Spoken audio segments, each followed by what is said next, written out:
جو حضور سے نصیحتیں لیتے تھے وہ کیسی تھی؟ حضرت عبداللہ بن بصر رضی اللہ تعالیٰ عنہ حاضر بارگاہ ہوئے، آ کے عرض کی یا رسول اللہ صلی اللہ علیہ وسلم میں آیا ہوں سونے، پتہ نہیں دوبارہ آ سکوں کہ نہ آ سکوں، حضور پتہ نہیں موقع ملے نہ ملے، ایک بات مجھے بتا دیں، میں اس پہ عمل کروں گا، میری زندگی بھی بن جائے اور آخرت بھی بن جائے۔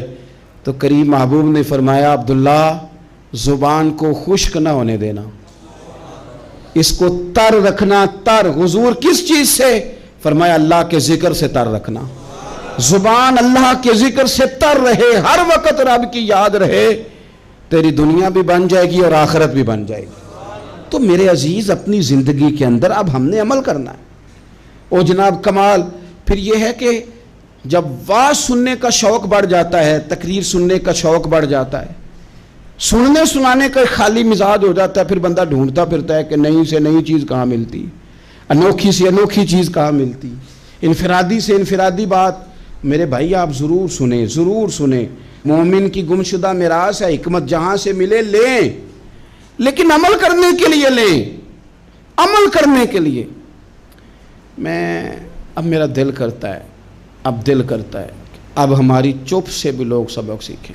حضرت باجدید بستامی فرمایا کرتے تھے جس نے ہماری چپ سے کچھ نہیں سیکھا اس نے ہماری تقریر سے کیا سیکھنا ہے۔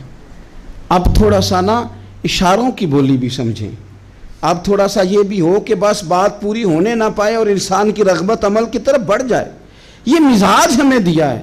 اب تو بھائی آ جائیں آپ، صبح بھی تقریر کر دیں، دوپہر کو بھی تقریر کر دیں، شام کو بھی تقریر کر دیں، تو پھر یہ بھی ہوتا ہے کہ جناب وہ بیان آپ نے جو سنایا تھا نا وہ ذرا دوبارہ سنا دیں، تو میں کہتا ہوں پہلے سننے پر عمل ہو گیا تو نہ کریں۔ اب ہمیں تھوڑی باتیں سیکھ کر ان پر عمل کرنا ہے اور آگے بڑھنا ہے۔ بڑی سادی بات میرے ابا جی بتایا کرتے تھے، والد صاحب کہتے ہیں کہ ایک دیہاتی بندہ نہ چلا گیا وہ کسی مولوی صاحب کی تقریر سننے، تو اس زمانے میں آپ کو پتہ ہے یہ واش روم کا مروجہ نظام نہیں ہوتا تھا، تو لوگ کھیتوں میں دوسری جگہوں پہ پیشاب کے لیے جاتے تھے۔ تو مولانا نے ایک احتیاط بیان کی، وہ کہنے لگے کہ پیشاب سخت جگہ پہ نہ کرو زمین پہ بیٹھ کر، ورنہ پیشاب کے چینٹے اڑیں گے، کپڑوں پہ پڑیں گے، اور حدیث میں سخت حکم ہے اس مسئلے۔ تو کوئی نرم جگہ ہو ایسی جہاں پیشاب کریں چینٹے نہ اڑیں۔ وہ بندہ عمل کرنے والا تھا نا، اس نے میری تقریر سن کے سر دھن کے جانا نہیں تھا، اس نے اتنی ساری ریت لے لی، کپڑے میں باندھ لی، اور وہ اس نے کندھے پہ رکھی ہوئی ہے، جہاں پیشاب کا وقت آتا پہلے ریت بچھاتا، پھر پیشاب کرتا تاکہ میرے کپڑوں پہ نہ پڑے۔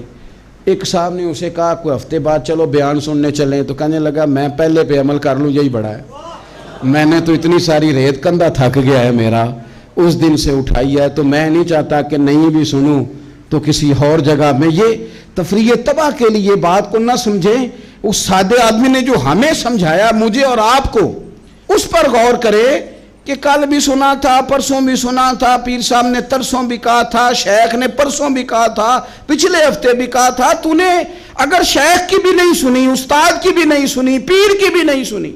اور اس دور کے پیر جو صحیح کام کرنے والے ہیں، استاد جو صحیح کام کرنے، مجبور ہو گئے ہیں بیچارے، کہتے ہیں کس کی تربیت کریں، کس درد سے کہا تھا حضرت سلطان باؤ نے، وہ کہتے ہیں اور رب دا طالب کوئی بھی نہیں ملیا، اتے جو ملے ہے طالب زردہ ہو۔ یہ تو آئے ہیں کاروبار سیدھا کرنے، فوٹو کھچوانے، فلاں کام کے لیے، یہ تو وہ جو ہم دینا چاہتے ہیں اس کا تو مزاج ہی نہیں۔ پہلے بھی میں نے کہا تھا، پھر کہتا ہوں، مجھے شوق نہیں ہے، خدا مجھے معاف کر دے اس دن سے پہلے جس دن یہ شوق ہو کہ میں سویرے جاؤں گا تو نوٹ لاؤں گا، تو شام جاؤں گا تو نوٹ لاؤں گا۔ یہ شوق نہیں ہے، طبیعت نہیں ہے، من نہیں چاہتا، لیکن یہ کہ یہاں بھی آ جائیں خطاب کر دیں، یہاں بھی او خدا کے بندو، ہم کہاں اس قابل ہیں ہم خطاب کریں۔ ہم نے تو نا جی ایک اذان دینی شروع کی ہوئی، صبح و شام ایک اذان پڑھتے ہیں، ہے یہ پیغام حضرت احمد رضا کہ بارگاہ نبی کے رہو با وفا۔ ہم تو کہتے ہیں ادھر آ جاؤ، ٹھوکریں کھاتے پھرو گے ان کے در پہ آ پڑو، قافلہ تو اے رضا اول گیا آخر گیا۔ ہم تو کہتے ہیں ادھر آؤ، اللہ رسول کی بارگاہ کی طرف رجوع کرو۔ اور وہ ایک جملے پہ اگر تو عمل ہو گیا، پیار سے باتیں کرتا رہتا ہوں، سب کے ساتھ نہیں کرتا، جس کا مجھے پتا ہو کہ یہ تھوڑا سہ لے گا۔ ایک دوست نے مجھے کہا کہ میں تو آتا ہوں تو مجھے علاقے کے لوگ کہتے ہیں ان کو بلاؤ، تو میں کہتا ہوں پورا عمل کرنا میری غلط ہے، تو پھر میں باقیوں کو بھی لگا جاؤں گا، تو اگر تیرا ہی عمل نہیں ہو سکا تو باقیوں کو میں نے جا کے کیا سمجھانا ہے۔ تو ایک تو آج کی جو رات ہے، اس سے پہلے پہلے اپنے اعمال کی طرف، میں اکثر کہتا رہتا ہوں کہ شب برات پہ ہر مسجد سے زور زور سے رونے کی آواز آنی بھی چاہیے. شب قدر پہ آتی ہے، عمرے پہ جاتے وقت لوگ معافیاں مانگتے ہیں، حج پہ جاتے وقت، اور کروڑوں لوگ یہ کام کرتے ہیں سال میں.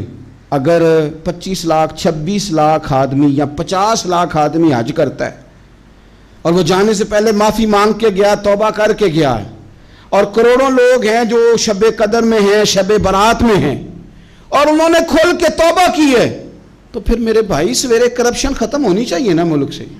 سویرے 75% جھوٹ ختم ہونا چاہیے نا. ساری رات تو لوگوں نے توبہ کی تھی. صبح 80% حقوق العباد کا مسئلہ حل ہونا چاہیے تھا کہ نہیں ہونا چاہیے؟ صبح ملاوٹ بہت حد تک ملک سے ختم ہونی چاہیے. تو کیا ہم نے سمجھ لیا ہے؟ ہم نے یہ سمجھا ہے کہ شب برات پہ بھی بس ایک رسم ادا کرو، آؤ تھوڑی توبہ کرو، چھٹی کر جاؤ.